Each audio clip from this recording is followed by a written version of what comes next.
क्या सदुद्दीन ओवैसी को चाहिए कि हमको लिख कर दें रोहिंग्या कितने हैं?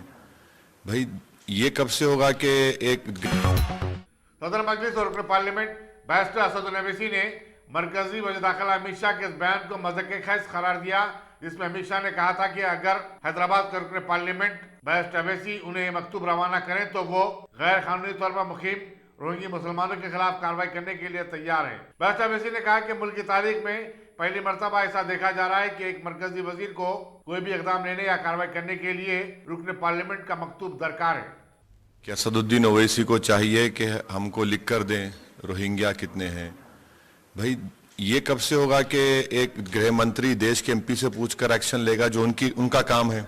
उनको तो मालूम होना चाहिए ना। ये कब से होगा कि एमपी लिख कर दे और आप हमको परमिशन दीजिए? ये पहले गृह मंत्री देश को कह रहे हैं कि मुझे परमिशन दीजिए इलीगल पाकिस्तानी अगर है, इलीगल अफगानी है तो उनको एक्शन लेने के लिए। ये तो उनका काम है, उनकी ड्यूटी है, वो इसलिए तो उनको गृह मंत्री बनाया गया देश का। ये मुद्दा तो उनकी पार्टी के प्रेसिडेंट ने उठाया था कि ओल्ड सिटी में 30,000 रोहिंग्याओं के होटल लिस्ट में नाम है, इतने इलीगल रह रहे हैं, तो आपने पकड़ी है ना। अगर रह रहे हैं तो गलती तो उसमें गृह मंत्री की है। वो क्या कर रहे हैं उनको बताना चाहिए। ये अजीब बात कर रहे हैं, मजाक हो रहा है ये तो।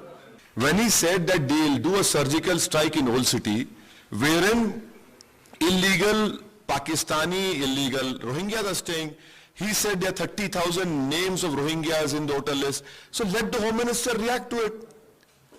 It is his party who's raked it up, and this is really a joke. You're taking my permission to do what is your primary job. That is your responsibility. You should discharge it to the best of your ability, which you're not able to do.